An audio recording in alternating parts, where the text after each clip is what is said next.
அனைவருக்கும் வணக்கம். இந்த வீடியோவில் என்ன பார்க்க போகிறோம்னா, அட்சய திருத்திகை நாளில் என்ன மாதிரியான பொருட்கள் வாங்க வேணும், எந்த பொருட்களை தானம் கொடுக்க வேணும், அப்படி தானம் கொடுப்பதால் என்ன மாதிரியான பலன்கள் நமக்கு கிடைக்கும் என்பதை பற்றிய தகவல்களை தெரிஞ்சுக்கலாம். வீடியோவை ஸ்கிப் பண்ணாமல் முழுசாக பாருங்கள். நம்ம சேனலுக்கு புதியவராக இருந்தீங்கன்னா இன்னும் சேனலை சப்ஸ்கிரைப் பண்ணாமல் இருந்தீங்கன்னா சப்ஸ்கிரைப் பண்ணிக்கோங்க.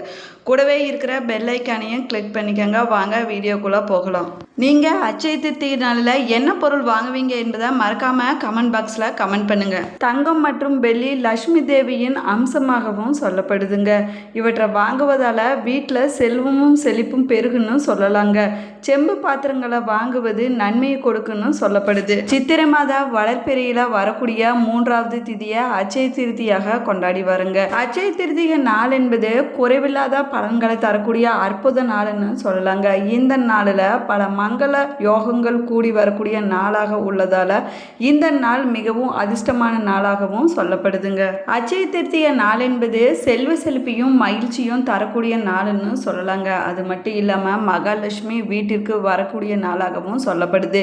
இது அளவில்லாத செல்வத்தை பெறுவதற்கான முக்கிய நாளாகவும் இந்த அட்சய திருத்திகை நாள் சொல்லப்படுதுங்க. இந்த நாளில் மகாலட்சுமியும் மகாவிஷ்ணுவும் வழிபடுவது சிறப்புக்குரியதாகவும் சொல்லலாங்க.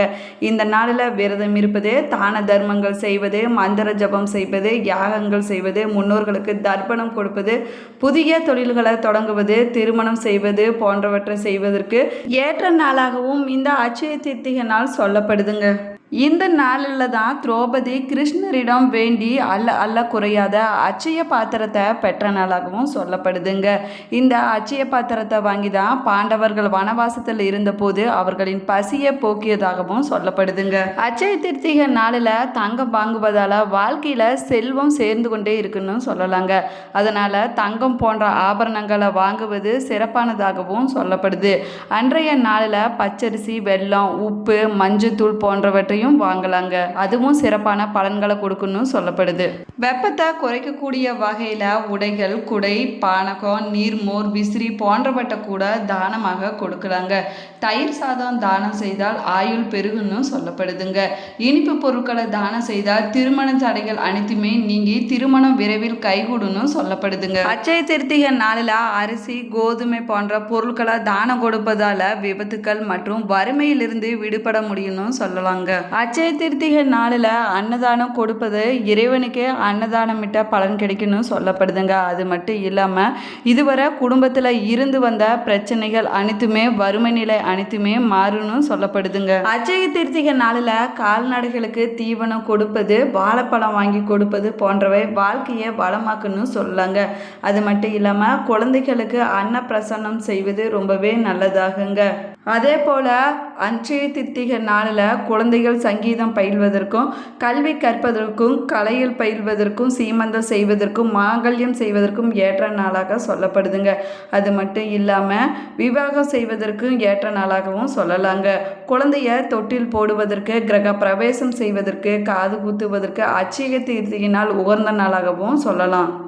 இந்த அட்சய திருத்திகை நாளில் வாகனம் வாங்குவதற்கும், புதிய ஆடைகள் வாங்குவதற்கும், பயணம் செய்வதற்கும், நிலங்களில் எரி இடுவதற்கும் ஏற்ற நாளாக சொல்லலாங்க. அது மட்டும் இல்லாமல் நிலங்களில் விதை விதைவதற்கும், கதிர் அறுப்பதற்கும், கால்நடைகள் வாங்குவதற்கும் ரொம்பவே உகந்த நாளாகவும் இந்த அட்சய திருத்திகை நாள் சொல்லப்படுதுங்க. அட்சய திருத்திகை நாளில் நம்ம செய்யக்கூடாது என்னன்னு பார்த்தீங்கன்னா, கடன் வாங்குவதோ கடனை திருப்பி கொடுப்பதோ செய்யக்கூடாதாங்க. இந்த நாளில் சாஸ்திரங்கள் சொன்னது போல அதனுடைய வழிகளை பின்பற்றினாலே நினைத்து பார்க்க முடியாத அளவுக்கு நல்ல பலன்கள் கிடைக்குன்னு சொல்லலாங்க. அட்சய திருத்திகை நாள் என்பது மகாலட்சுமியை வழிபட்டு பல நல்ல பலன்களை பெறுவதற்குரிய நாளாகவும் இந்த நாள் சொல்லப்படுதுங்க. அதே போல் அட்சய திருத்திகை நாளில் யார் யாசகம் கேட்டாலும், காசாக இருந்தாலும் சரி, உணவாக இருந்தாலும் சரி, இல்லைன்னு சொல்லாமல் கொடுத்து விட வேணுங்க. அட்சய திருத்திகை நாளில் யாரிடமும் கோவப்படவோ எதிர்மறையான பேச்சுக்களை பேசவோ கூடாதாங்க. அட்சய திருத்திகை நாளில் கண்டிப்பாக அசைவம் சாப்பிடுவதை தவிர்த்து கொள்வது ரொம்பவே நல்லதாகுங்க. அதே போல் அன்றைய நாளில் வீட்டிலிருந்து வெளியில் எங்கேயாச்சும் போயிட்டு வந்தோம்னா வெறுங்கையோட வீட்டுக்கும் வரக்கூடாதாங்க. தங்கம் வெள்ளி விலை உயர்ந்த பொருட்களை தான் வாங்க வேணும் என்பதெல்லாம் கிடையாதுங்க. வீட்டிற்கு தேவையான மங்கள பொருட்கள் ஏதாவது கூட வாங்கி வருவது சிறப்பான பலன்களை கொடுக்குன்னு சொல்லலாங்க. அது மட்டும் இல்லாமல் நீங்கள் நினைத்த பொருள் கிடைக்கவில்லை என மறந்து வெறுங்கையோட கூட திரும்பி வரக்கூடாதாங்க. மஞ்சள் உப்பு போன்ற பொருட்களை கூட வாங்கிட்டு வீட்டுக்கு வருவது சிறப்பான பலன்களை கொடுக்குன்னு சொல்லப்படுதுங்க. அட்சய திருத்திகை நாளில் வீடு இருட்டாக இருக்கக்கூடாதாங்க. விளக்கு ஏற்றி வைப்பது ரொம்பவே நல்லதாகுங்க. மகாலட்சுமி விநாயகரை சேர்த்து ஒன்றாக வழிபட்டால் மட்டுமே செல்வ வளம் கிடைக்குன்னு சொல்லப்படுதுங்க. அட்சய திருத்திகை நாள் என்பது மிகவும் மங்களகரமான நாள்னு சொல்லப்படுதுங்க. இந்த நாளில் வீட்டில் சில குறிப்பிட்ட பொருட்களை மாற்றம் செய்வதால் வருஷம் முழுசுமே நம்முடைய வீட்டில் செல்வம் பெருகுவது மட்டும் இல்லாமல் வீட்டில் செல்வம் சேருவதற்காக இருக்கக்கூடிய தடைகள் அனைத்துமே விலகுன்னு சொல்லலாங்க. அட்சய திருத்திகை நாள் என்பது பெருக்கத்திற்கு உரிய நாள் என்பது மட்டும் இல்லாமல் துன்பத்தில் இருந்து விடுபடுவதற்குரிய ஏற்ற நாளாகவும் சொல்லலாங்க. இந்த நாளில் புதிய முயற்சிகளை தொடங்குவது சிறப்பான பலன்களை கொடுக்குன்னு சொல்லப்படுது. இது அதிர்ஷ்டம் மற்றும் ஆன்மீக முன்னேற்றத்திற்கு உரிய நாளாகவும் இந்த நாள் சொல்லப்படுதுங்க. அட்சய திருத்திகை நாளில் கோவில்களுக்கு சென்று இறை வழிபாடு செய்வது சிறப்பான பலன்களை கொடுக்குன்னு சொல்லப்படுதுங்க. அது மட்டும் இல்லாமல் வறுமை மற்றும் நிதி பிரச்சனைகள் நீங்கள் சில வாஸ்து குறிப்புகளை பின்பற்றலாங்க.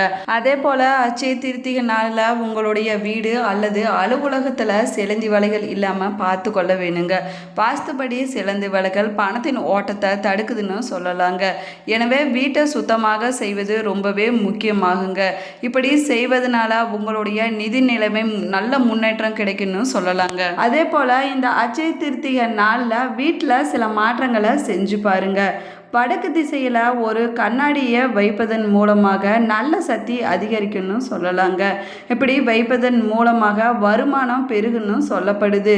இப்படி செய்வதால் உங்களுடைய நிதி நிலைமையிலும் ஆரோக்கியத்திலும் நல்ல மாற்றம் கிடைக்குன்னு சொல்லப்படுதுங்க. அட்சய திருத்திகை நாளில் வீட்டில் இருக்கக்கூடிய எந்த பைப்பிலையும் தண்ணீர் கசையக்கூடாதாங்க.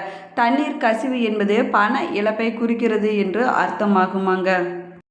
எனவே அன்றைய நாளில் பைப்புகளில் தண்ணீர் சொட்டாமல் இருப்பது வீண் செலவுகள் குறையும்னு சொல்லலாங்க. அதே போல் அன்றைய நாளில் உங்களுடைய தொழில் சம்பந்தப்பட்ட படங்களை வீட்டில் வைங்க. இது தொழில் வளர்ச்சி, பதவி உயர்வு மற்றும் வியாபாரத்தின் வெற்றியை தருணும் சொல்லப்படுதுங்க. உங்களுக்கு பிடித்த இஷ்ட தெய்வங்களுடைய படங்களை வைப்பதன் மூலம் நல்ல அதிர்வுகள் கிடைக்குன்னு சொல்லப்படுது. அதே போல் அட்சய திருத்திகை நாளில் மீன் தொட்டியை வைங்க. அதில் 8 தங்க மீன்களும் 1 கருப்பு மீனும் இருக்க வேணும்னு சொல்லலாங்க. இப்படி வைப்பதனால இது நல்ல அதிர்ஷ்டத்தையும் செழிப்பையும் தருன்னு சொல்லப்படுது. அது மட்டும் இல்லாமல் நல்ல சக்தியை உண்டாக்குன்னு சொல்லலாங்க. அதே போல் அட்சய திருத்திகை நாளில் தங்கம் வாங்கினா செல்வம் பெருகுன்னு சொல்லுவாங்க. அன்றைய நாளில் ஏழை எளியோருக்கு தானம் செய்வதால் புண்ணியம் பல மடங்கு கிடைக்குன்னு சொல்லப்படுது. இதனால செய்யக்கூடிய எந்த ஒரு நல்ல செயலும் பல மடங்கு நன்மையை கொடுக்குன்னு சொல்லலாங்க. அதே போல் அட்சய திருத்திகை நாளில் புதிய தொழில் தொடங்கினா வெற்றி கிடைக்குமா, புதிய வீடுகள் வாங்கினா வீட்டில் மகிழ்ச்சி நிலைக்குமா. இந்த நாளில் செய்யக்கூடிய எந்த ஒரு நல்ல காரியமும் நல்ல பலன்களை தருன்னு சொல்லப்படுது. அட்சய திருத்திகை என்பது மிகவும் முக்கியமான மற்றும் புனித நாளாகவும் சொல்லப்படுதுங்க. இது வைசாக மாதத்தில் சுக்லபட்ச திருதியின் போது வருகிறது என்று சொல்லலாங்க. புதன்கிழமையுடன் கூடிய ரோகிணி நட்சத்திர நாளில் வரும் அட்சய திருதியை மிகவும் மங்களகரமானதாகவும் சொல்லப்படுது. அட்சய திருத்திகை காலை 5:41 மணி முதல் மதியம் 12:18 வரை இருக்கிறது என்று சொல்லலாங்க. திருதிகை திதி ஆரம்பமாவது ஏப்ரல் 29ஆம் தேதி 2025 அன்று மாலை 5:31 மணிக்கு தொடங்குகிறது. ஏப்ரல் 30ஆம் தேதி மதியம் 2:12 மணி வரை திருதிகை திதி இருக்கிறதுன்னு சொல்லலாங்க. துளசி செடி லட்சுமி தேவியின் ஒரு அம்சமாக சொல்லப்படுகிறது. வீட்டில் ஆரோக்கியமாக துளசி செடியை வளர்ப்பது வீட்டில் உள்ள அனைவரும் ஆரோக்கியமாக இருப்பதை உறுதி செய்கிறது என்றும் சொல்லலாங்க. இது வெற்றியையும் செழிப்பையும் ஏற்படுத்தி தரும்னு சொல்லப்படுது. அதே போல் அன்றைய நாளில் கல்லுப்பு வாங்குவது சிறப்பான பலன்களை கொடுக்குன்னு சொல்லலாங்க. கல்லுப்பு ஏன் வாங்குகிறோம் அட்சய திருத்திகை நாளுனா எதிர்மறை ஆற்றல்களை வெளியேற்றி நேர்மறை ஆற்றல்களை உள்ளிருக்கும் என்பதால் கல்லுப்பு வாங்குவது சிறப்பான பலன்களை கொடுக்குன்னு சொல்லப்படுதுங்க. இந்த நாளில் பார்த்திங்கன்னா பக்தர்கள் விஷ்ணுவையும் மகாலட்சுமி தேவியும் வணங்கிய பிறகு அவர்களுக்கு பழங்கள், பூக்கள், இனிப்பு மற்றும் துளசி இலைகளை கொடுப்பாங்களாமா. பல வீடுகளில் இந்த நாள் சிறப்பாகவும் கொண்டாடப்படுது. சொல்லப்படுதுங்க. நிறைய பேர் தானம் தர்மம் செய்வதை வழக்கமாகவும் வச்சுட்டு வராங்கன்னு சொல்லலாங்க. இந்த புனிதமான நாளில் ஏழை எளியோருக்கு தானம் தர்மம் கொடுப்பது நல்ல பலன்களை கொடுக்குன்னு சொல்லப்படுது. இந்த பதிவே நீங்கள் பயன்பெறும் வகையில் அமைஞ்சிருக்கும் என்று நினைக்கிறேன். இந்த பதிவு உங்களுக்கு பிடிச்சிருந்தால் லைக் பண்ணுங்கள், ஷேர் பண்ணுங்கள், கமெண்ட் பண்ணுங்கள். இன்னும் சேனலை சப்ஸ்கிரைப் பண்ணாமல் இருந்தீங்கன்னா சப்ஸ்கிரைப் பண்ணிக்கோங்க. கூடவே இருக்கிற பெல் ஐக்கானையும் கிளிக் பண்ணிக்கோங்க. நீங்கள் அட்சய திருத்திகை நாளில் எந்த பொருள் வாங்குவீங்க என்பதை மறக்காமல் கமெண்ட் பாக்ஸில் கமெண்ட் பண்ணுங்கள். Thank you friends.